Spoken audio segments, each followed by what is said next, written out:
Hey, welcome to Polonomics. I'm Paul AB.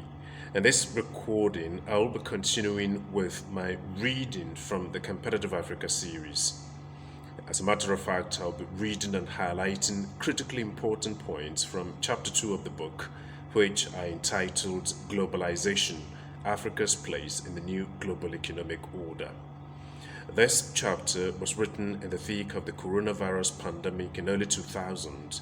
It was largely inspired by the damaging effects of COVID-19 on the global economy and the thinking, collective to be precise, of the time that a new global economic order is in the works.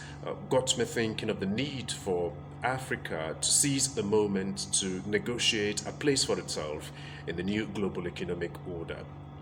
But as Africans, when we talk of globalization, we talk of it in terms of inequality, exploitation of natural and mineral resources, and its associated effect, which is environmental degradation, all of which are facts. But we fail to factor in an equally important point, which is that the foremost premise of the global market ideology is that every nation of the world has the potential to earn most of its income from exports, hence the need for the integration of national economies to form in a global whole. And so I'm going to read from a couple of paragraphs highlighting both of these points I've just highlighted for you to appreciate in the competitive Africa. And so I go straight to reading this paragraph that will support and buttress the first part of the point I made. If globalization could be thought of as a global industrial machine, then Africa suited the image of provider of all the raw materials with which the global industrial machine would be fed. Africa has been exploited with reckless abandon for years, and there are hardly any signs their exploitation would end soon. Colonial plunder of Africa for raw materials, since a value cannot be placed on it, is rarely factored in. Monopolistic multinational corporations as symbols of global capitalism are the culprits.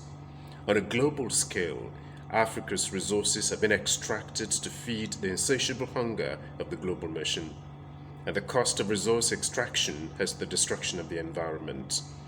Globalization has worsened concerns for the environment, yet the representatives of global capitalism are adamant in admitting these concerns are important and urgent. Concerns for the environment, such as the climate crisis, has clearly made people of the world to see that globalization has come at a heavy price. I think that's the point that most Africans would like to harp on endlessly. But then let's get back to reading from another paragraph so as to support and buttress these are the points that I'm trying to get across. Africa's place in the new global economic order is indeterminable. Even to hazard a guess is difficult. Before becoming rules-based, trade was such that all countries imposed restrictions to tilt the competition unfairly in their favor. Those were the days of nationalism and protectionism, and global well-being was heavily constrained.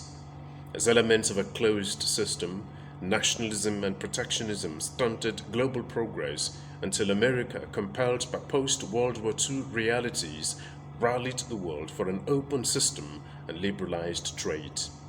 After 7 decades, that global system of open and liberalized trade is confronted with a global viral outbreak.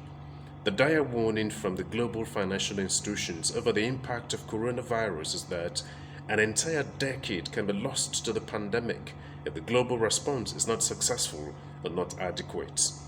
A similar, perhaps much more dire message from the global institution in charge of global public health, the WHO, is that the pandemic is a once-in-a-century health crisis, the effects of which will be felt for many decades to come.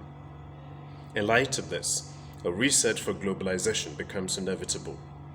Africa is expected to make its voice not only heard, but taken seriously in the reset global order. That entails Africa being clear-cut with the aspects of globalization it will accept for now, those it will consider unacceptable, and those it will allow time and circumstance to determine its embracing. At least that was just how China went about it. Globalization worked in China because the Chinese were powerful and adept at negotiating a deal coupled with an appreciable understanding of the workings of